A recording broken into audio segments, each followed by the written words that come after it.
आ रही है। नमस्कार मित्रों, श्री कोचिंग के यूट्यूब चैनल पर आपका एक बार फिर स्वागत।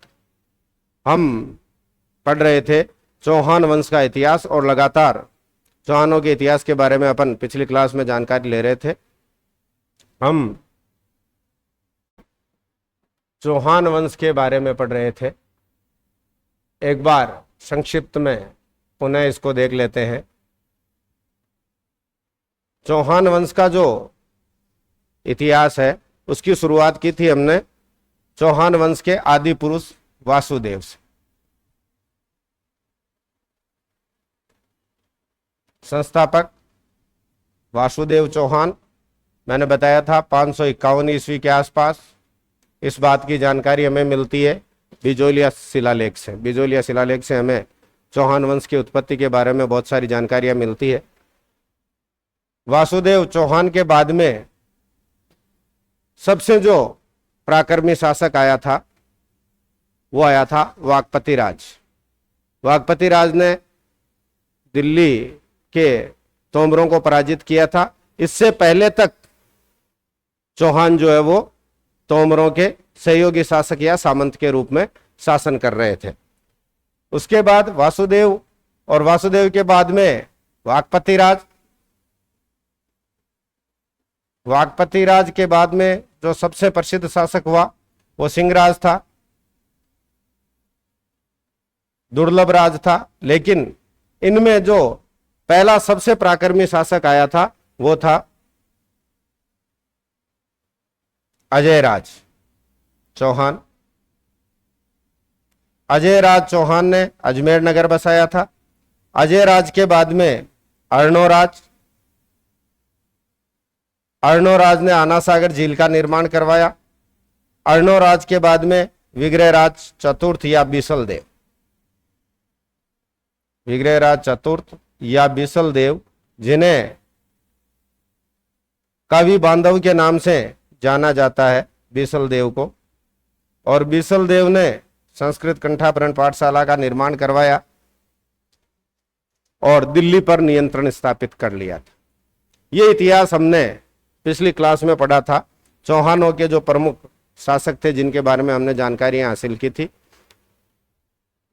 विग्रहराज चतुर्थ के बाद में, विग्रहराज चतुर्थ के बाद में मैंने बताया था कि विग्रहराज चतुर्थ के बाद में अपर गांगे,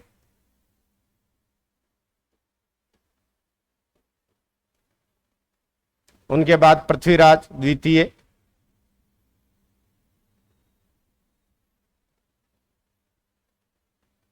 और सोमेश्वर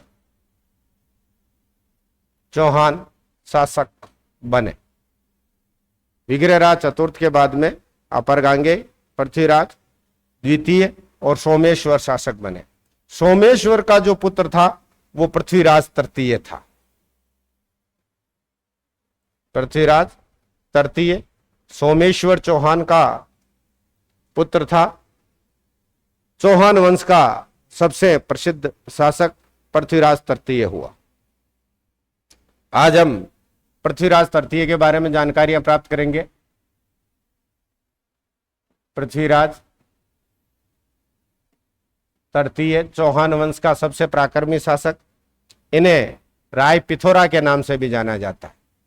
राय पिथोरा, ये पृथ्वीराज चौहान के लिए प्रयुक्त शब्द है। पृथ्वीराज चौहान का जो शासनकाल था 1177 ईस्वी से 1192 ईस्वी का था। 1177 से 1192 ईस्वी तक पृथ्वीराज चौहान शासक रहा। चौहान वंश का सबसे प्रतापी शासक था। पृथ्वीराज चौहान जो था मात्र 11 वर्ष की आयु में, केवल 11 वर्ष की आयु में अपनी माता कर्पूरी देवी के संरक्षण में शासक बना था। 11 वर्ष की आयु में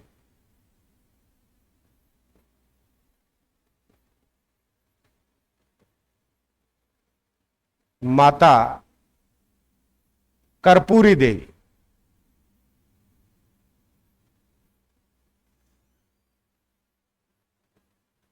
के संरक्षण में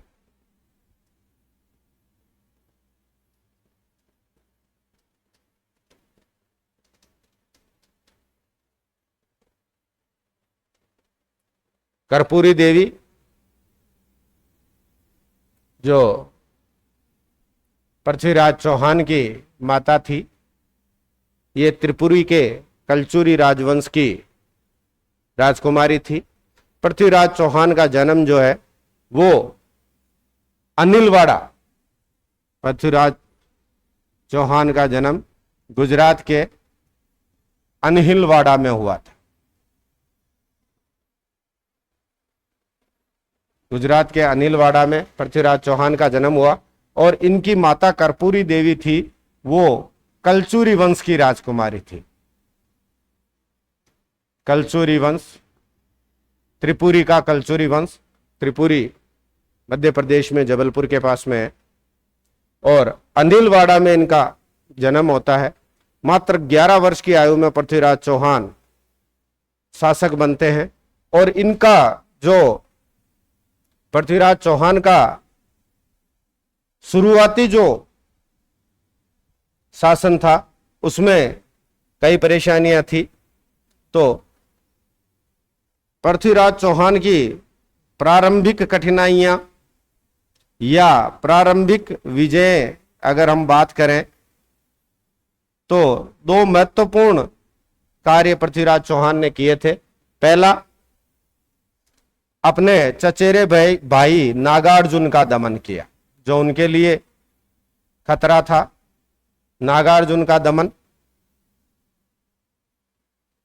और दूसरा काम किया था बंडानको,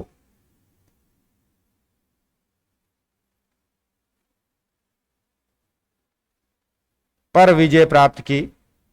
ये पंजाब में सतलुज क्षेत्र में बंडानक जो थे वो सतलुज क्षेत्र में स्थापित थे और इन्होंने चौहानों के राज्य को चुनौती देना शुरू कर दिया था। इसलिए बंडानकों को जीतना पृथ्वीराज के लिए जरूरी था और एक काम जो उन्होंने किया था वो अपने ही चचेरे भाई नागार्जुन का दमन किया, जो सत्ता प्राप्ति के लिए पृथ्वीराज चौहान को चैलेंज कर रहा था। कुल मिलाकर के ये दोनों काम शुरुआत में ही शासन संभालते ही पृथ्वीराज चौहान ने किए। इसके बाद में जो एक सबसे महत्वपूर्ण घटना पृथ्वीराज चौहान के शासनकाल की है वो है महोबा विजय। महोबा विजय, महोबा बुंदेलखंड के चंदेलों की राजधानी थी। महोबा पर चंदेल वंश का शासन था।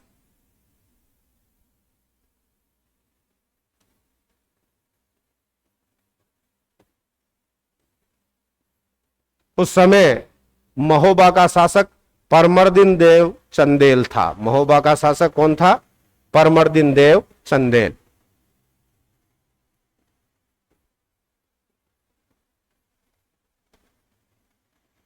परमर्दिन देव चंदेल या जिन्हें परमाल के नाम से ही जाना जाता है।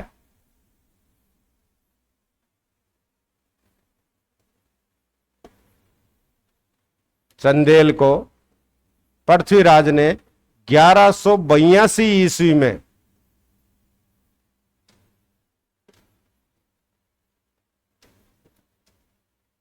इनको परमर्दिन देव चंदेल को पृथ्वीराज चौहान ने 1182 ईस्वी में पराजित किया था।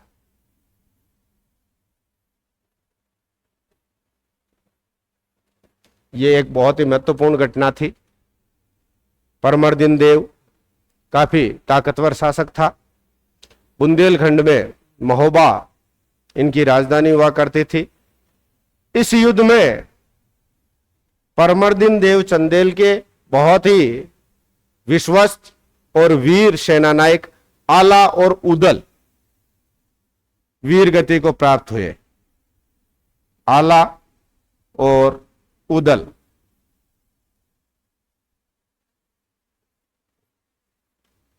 वीर गति को प्राप्त हुए। आला और उदल परमर्दिन देव चंदेल के सेनापति थे और पृथ्वीराज चौहान के साथ में 1182 में जो युद्ध हुआ, उस युद्ध में ये दोनों वीर गति को प्राप्त हुए थे। ये ऐसी इतिहास में कुछ जोड़ियां हैं जिनके बारे में ध्यान रखना है। मैं ये सीधा अभी प्रसंगवश आ गया है तो मैं यहां बता देता हूं कि आला और उदल इनका संबंध परमर्दिन देव चंदेल से था। परमर्दिन देव या परमाल जो है उनसे इनका संबंध था।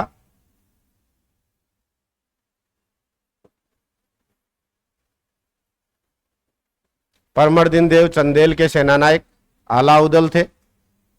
दूसरे थे गोरा और बादल। गोरा बादल का संबंध महाराणा रतन सिंह चित्तौड़ से था।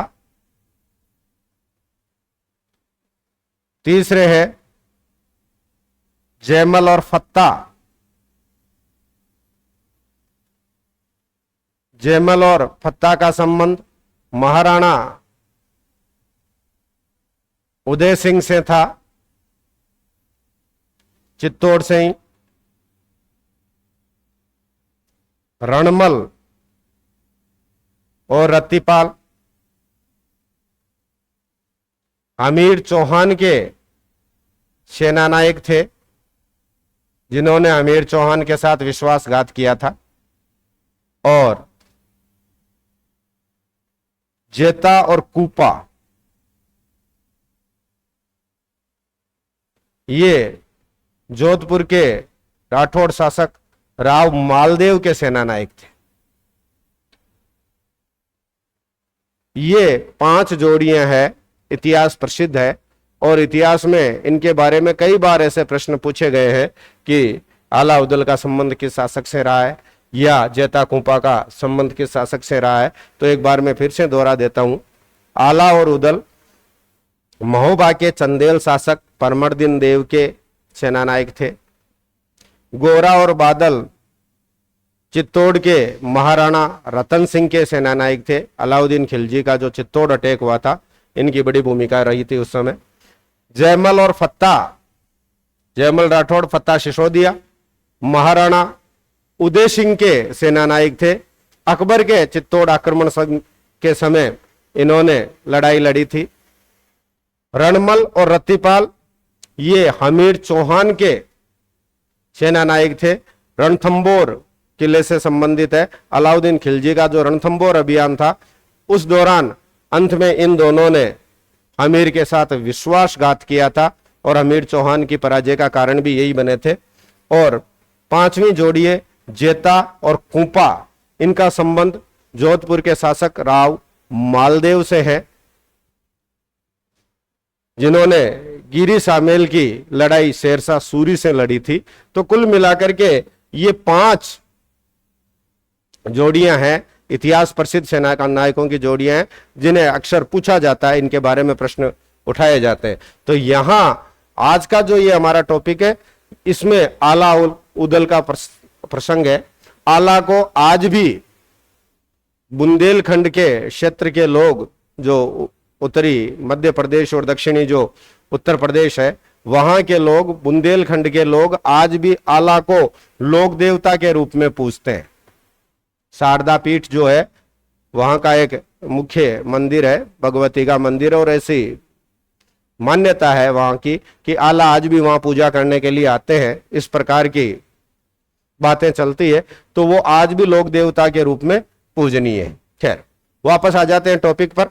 पृथ्वीराज चौहान ने 1182 ईस्वी में महोबा के चंदेल शासक परमर्दिन देव या परमाल चंदेल को पराजित किया और इस विजय से पृथ्वीराज चौहान की ख्याति है वो संपूर्ण उत्तर भारत में फैल गई, क्योंकि चंदेल बहुत पावरफुल हुआ करते थे और चंदेलों को पराजित करना ये बहुत बड़ी उपलब्धि थी। चंदेलों के बाद में पृथ्वीराज चौहान ने कन्नौज के गहड़वाल शासक, कन्नौज के गहड़वाल शासक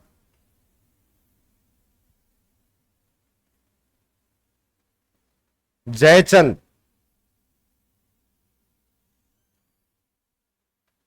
की पुत्री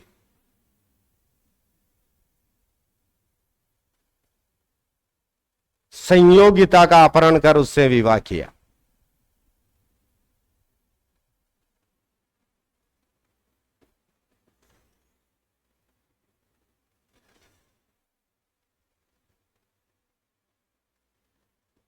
संयोगिता का अपहरण किया। कन्नौज में जयचंद गहड़वाल का शासन था।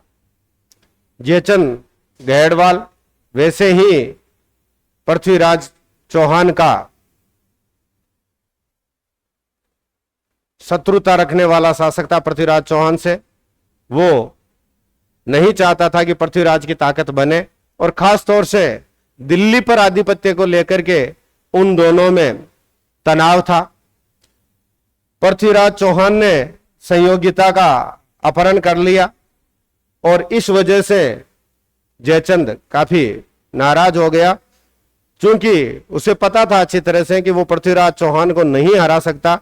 इसलिए जयचंद ने पृथ्वीराज से बदला लेने के लिए मोहम्मद गोरी को न्योता भेज दिया। पृथ्वीराज के खिलाफ मोहम्मद गोरी को न्योता भेजने वाला शासक कौन था? जयचंद था। जयचंद ने मोहम्मद गोरी को पृथ्वीराज के बारे में बताया और उसे पृथ्वीराज चौहान पर अटैक करने का न्योता दिया और अपनी सेना उसके सहयोग हेतु भेजने का वादा किया। और इसी वजह से मोहम्मद गोरी ने पृथ्वीराज चौहान पर अटैक किया। मोहम्मद गोरी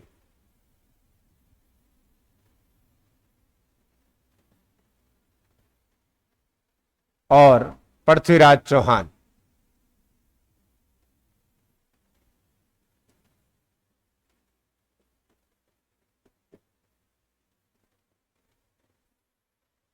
बहुत सारे इतिहास के स्रोत बताते हैं कि 1186 से लेकर के और 1191 तक, 1186 से लेकर के 1191 तक पृथ्वीराज चौहान ने मोहम्मद गोरी को अनेकों बार, कुछ किताबों के अनुसार 17 बार पराजित किया था। 1191 तक 17 बार पराजित किया, लेकिन 1192 में पृथ्वीराज गोरी के हाथों पराजित हो गया था। मोहम्मद गोरी और पृथ्वीराज चौहान के बीच में जो लड़ाई हुई थी ये तराइन के मैदान में हुई थी। तराइन का युद्ध, तराइन का जो युद्ध हुआ, इससे पहले ऐसा बताया जाता है कि पृथ्वीराज ने कई बार मोहम्मद गोरी को पराजित किया। तराइन का प्रथम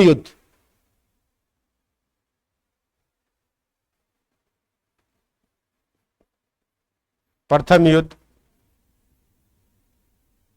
ये 1191 ईस्वी में मोहम्मद गोरी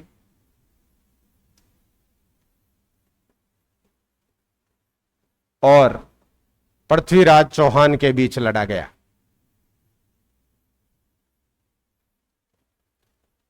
पृथ्वीराज चौहान या पृथ्वीराज तृतीय, इन दोनों के बीच में ये युद्ध लड़ा गया था। इसमें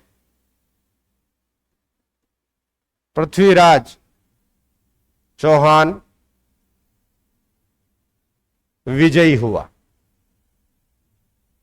तराइन का प्रथम युद्ध जो था उसमें पृथ्वीराज चौहान ने मोहम्मद गोरी को हरा दिया। मोहम्मद गोरी को भागना पड़ा था मैदान छोड़ करके। और पृथ्वीराज चौहान ने भागती हुई तुर्क सेना पर अटैक नहीं किया। यह पृथ्वीराज की बहुत बड़ी भूल मानी जाती है। इतिहासकार ये मानते हैं कि पृथ्वीराज चौहान ने यह बहुत बड़ी भूल की। 1191 में तराइन के मैदान में मोहम्मद गौरी को पराजित करने के बाद उसकी संपूर्ण शक्ति को नष्ट कर देना चाहिए था, लेकिन उसको छोड़ देना पृथ्वीराज के लिए घातक साबित हुआ। और कुछ ही समय बाद गौरी एक बार फिर पृथ्वीराज के सामने आ खड़ा हुआ और इस बार पृथ्वीराज की पराजय हो गई। अगर 1191 में पृथ्वीराज चौहान ने मोहम्मद गौरी को पराजित करने के बाद में उसे पकड़ लिया होता या उसका पीछा करके उसका अंत कर दिया होता तो शायद भारत में तुर्की साम्राज्य की स्थापना नहीं हो पाती। लेकिन पृथ्वीराज चौहान की पराजय के साथ ही भारत में मुस्लिम साम्राज्य की स्थापना हो गई थी। पृथ्वीराज चौहान को भारत का अंतिम हिंदू राजा माना जाता है। 1191 में तो पृथ्वीराज चौहान विजयी हो गया था, लेकिन जो तराइन का दूसरा युद्ध था, तराइन का दूसरा युद्ध 1192 में हुआ। इसमें भी मोहम्मद गौरी और पृथ्वीराज चौहान दोनों आमने सामने थे, लेकिन इस युद्ध में मोहम्मद गौरी की जीत हो गई और पृथ्वीराज चौहान जो है वो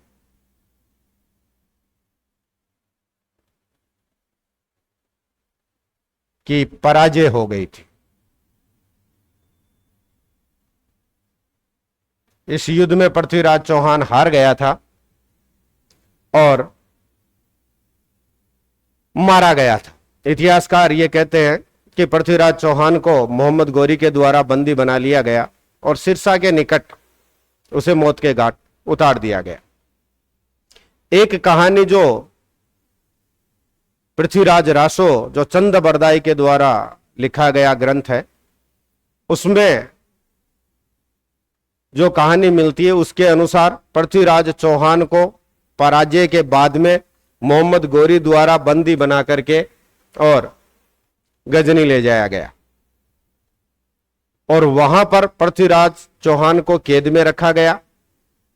पृथ्वीराज चौहान का मित्र, उनका भाट चंद बरदाई पृथ्वीराज चौहान से मिलने के लिए वहां पहुंचता है।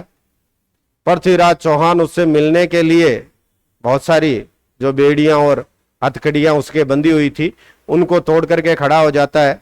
मोहम्मद गौरी घबरा जाता है कि इस प्रकार का ये ताकतवर शासक है और इस तरह से अगर ये बेड़ियां हथकड़ियां तोड़ेगा तो ये कभी भी फरार हो सकता है या हमारे लिए खतरा बन सकता है। उसने पृथ्वीराज चौहान की आंखें निकलवा दी। चंद बरदाई वहीं रहा गौरी से परमिशन लेकर के, और उसके बाद में जब एक बार मोहम्मद गौरी का पुत्र तीरंदाजी सीख रहा था और बहुत सारे 2 4 5 7 तीर लगाने के बाद निशाने वाले तवे पर कभी कभार एक निशाना लग जाता था तो उसके जो मातहत थे वो तालियां बजाते थे। चंद बरदाई ने एक बार जब निशाना नहीं लगा तब ताली बजाई तो गौरी बहुत गुस्से में हुआ और उसने पूछा कि आपने ये हमारे साहबजादे की तौहीन कैसे की, आप उनका मजाक बना रहे हैं। तो चंद बरदाई ने कहा कि मैं मजाक नहीं बना रहा हूं, असल में मुझे हंसी इस बात की आ रही है कि 4 5 तीर चलाने के बाद में कोई एक तीर निशाने पे लग जाता है और मेरा मालिक जो है वो आंखों पर पट्टी बांध करके बिना देखे तीर चलाता था और वो भी एक ही तीर में लक्ष्य भेद देता। मोहम्मद गौरी ने कहा कि अगर ऐसा है तो हमारे सामने प्रदर्शन किया जाए, क्योंकि पृथ्वीराज चौहान की आंखें अब थी ही नहीं। तो गौरी ने कहा कि पृथ्वीराज को यहां दरबार में ला करके उससे तीर चलवाया जाए। तो चंद बरदाई ने कहा कि ऐसे कैसे, वो कई दिनों से भूखा है, प्यासा है, उसको आपने भरपेट भोजन भी नहीं दिया और जिस योद्धा की शारीरिक क्षमता ही उतनी नहीं रही हो, क्षीण हो गया है, तो उसको किस प्रकार से मैदान में आप ये प्रदर्शन के लिए भेज सकते हैं।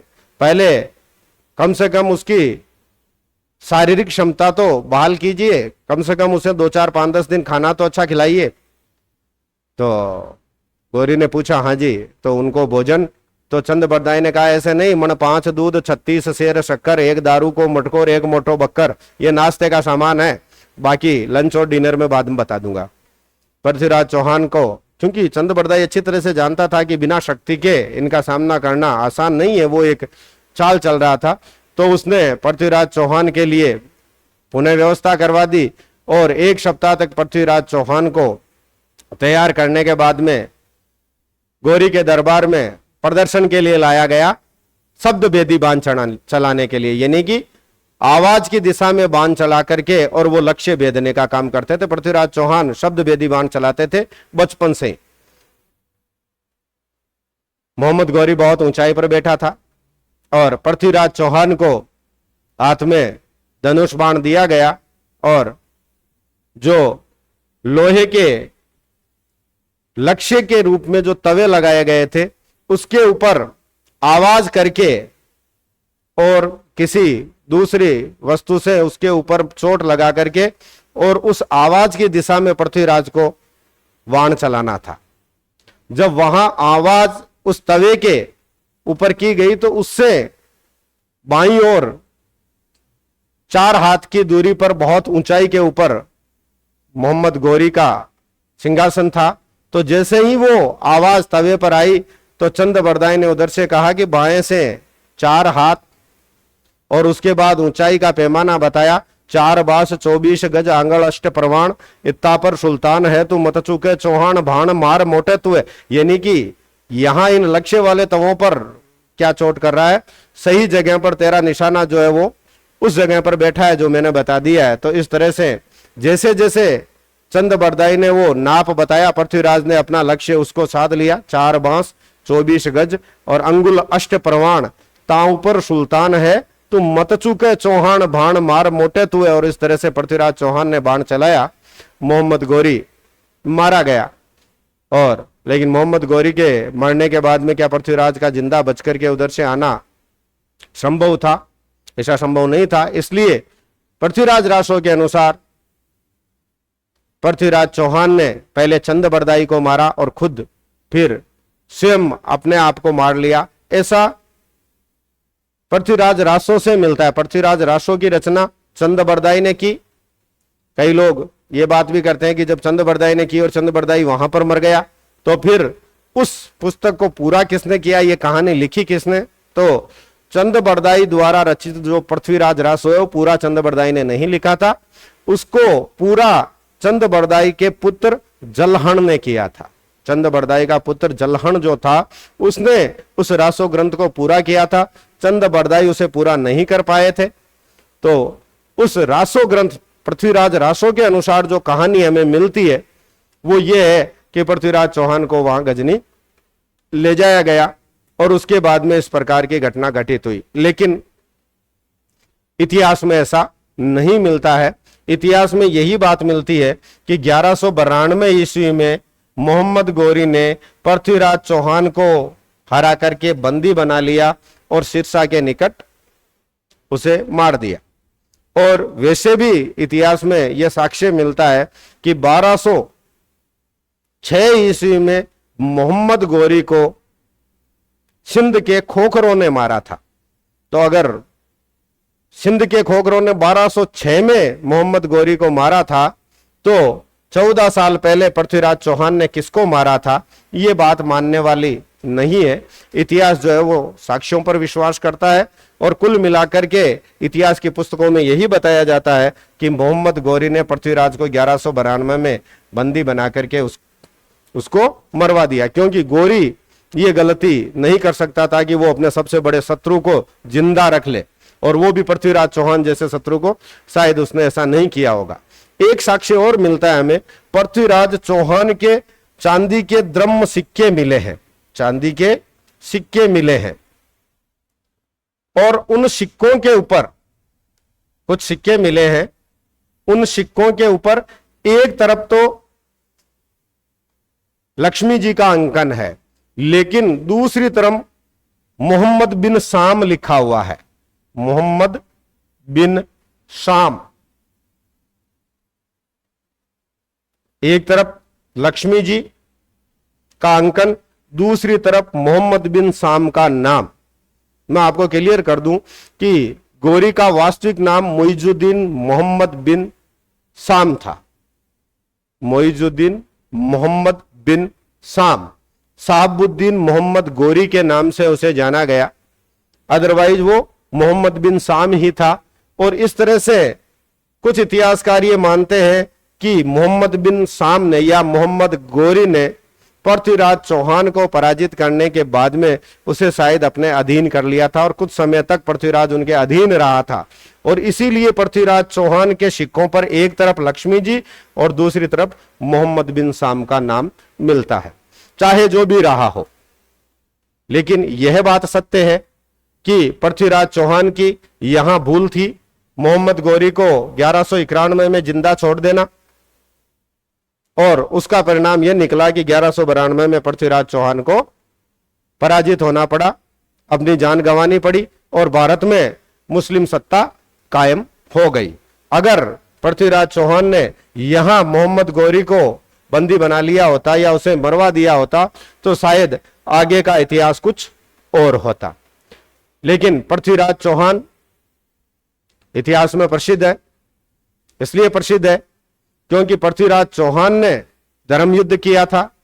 मोहम्मद गोरी की भागती हुई सेना पर पीछे से आक्रमण नहीं करना यह क्षत्रिय का धर्म था, इसलिए पृथ्वीराज चौहान ने उन्हें जाने दिया। दूसरी ओर मोहम्मद गोरी ने पृथ्वीराज चौहान को बुलावे में रखा कि मैं अपने भाई से समझौते की बात करने के लिए मैंने मैसेंजर भेजा है गजनी, उसके वापस आने तक युद्ध विराम रहेगा। और उसने सुबह अल सुबह बहुत जल्दी, जबकि चौहान जो वीर थे वो अपने नित्य कर्मों में लगे हुए थे, उस समय अचानक से पृथ्वीराज चौहान की सेना पर दावा बोल दिया। यह अधर्म था, लेकिन जो आक्रांता थे उनका कोई धर्म नहीं होता। उन्होंने अटैक किया और उस अचानक से हुए अटैक के कारण राजपूत सेना संभल नहीं पाई और मोहम्मद गोरी के हाथों पराजित हुई। तो ये पृथ्वीराज चौहान और मोहम्मद गोरी की कहानी थी। पृथ्वीराज चौहान भले ही हार गया, लेकिन इतिहास में वो प्रसिद्ध हो गया। पृथ्वीराज चौहान जो थे ये केवल विजेता ही नहीं, एक वीर योद्धा ही नहीं, ये कलाकारों और विद्वानों का आश्रयदाता भी था। पृथ्वीराज चौहान के दरबारी विद्वान चंद बरदाई ने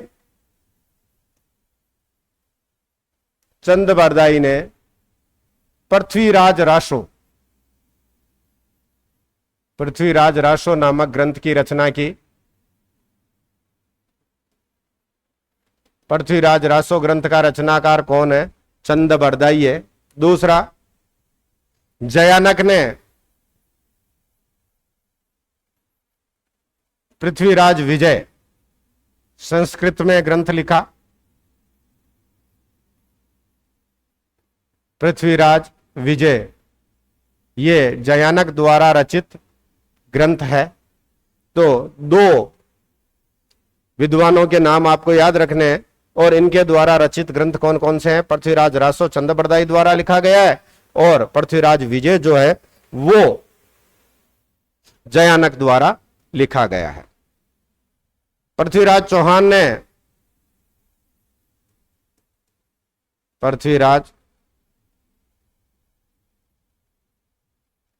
ने दिल्ली में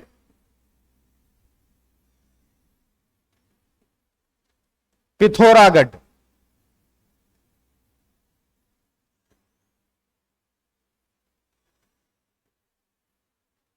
किले का निर्माण करवाया।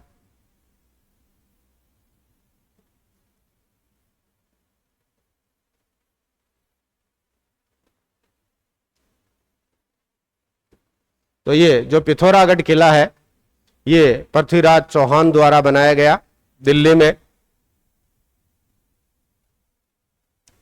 एक और घटना पृथ्वीराज चौहान के शासनकाल की है, वो ये है कि सूफी संत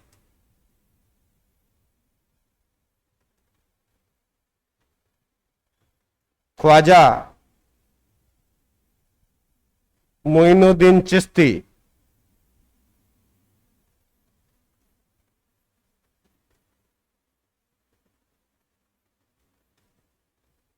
सूफी संत ख्वाजा मोइनुद्दीन चिश्ती, जिनकी दरगाह अजमेर में है, पृथ्वीराज चौहान के शासनकाल में भारत आए थे।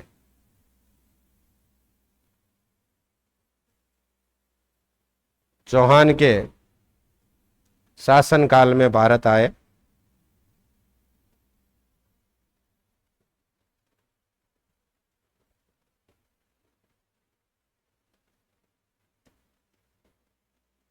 तो ये पृथ्वीराज चौहान से संबंधित कहानी थी। पृथ्वीराज चौहान ने पहले अपना साम्राज्य विस्तार करने के लिए बंडानकों को हराया, अपने चचेरे भाई को हराया, चंदेल शासक परमर्दिन देव चंदेल को पराजित किया, कन्नौज के शासक जयचंद गहड़वाल की पुत्री संयोगिता का अपहरण किया, लेकिन और एक बार मोहम्मद गौरी को तराइन के मैदान में हराया। उससे पहले भी कई बार हरा चुके, लेकिन 1192 में तराइन के दूसरे युद्ध में पृथ्वीराज चौहान की हार हो गई और यहां पर अजमेर का जो चौहान वंश है उसका पतन हो जाता है। पृथ्वीराज चौहान का जो पुत्र था गोविंदराज चौहान, पृथ्वीराज चौहान के पुत्र गोविंदराज चौहान ने 1194 ईस्वी में रणथंबोर में जाकर के अपना राज्य स्थापित किया और इस तरह से अब जो आगे की कहानी है वो रणथंबोर के चौहान शासकों की कहानी है। इसके बारे में अपन अगली क्लास में चर्चा करेंगे और आगे हम पढ़ेंगे रणथंबोर का चौहान वंश, रणथंबोर के गोविंदराज चौहान से लेकर के और हमीर चौहान तक का जो इतिहास है उसके बारे में हम अगली क्लास में जानकारी प्राप्त करेंगे। तब तक के लिए धन्यवाद। जय हिंद।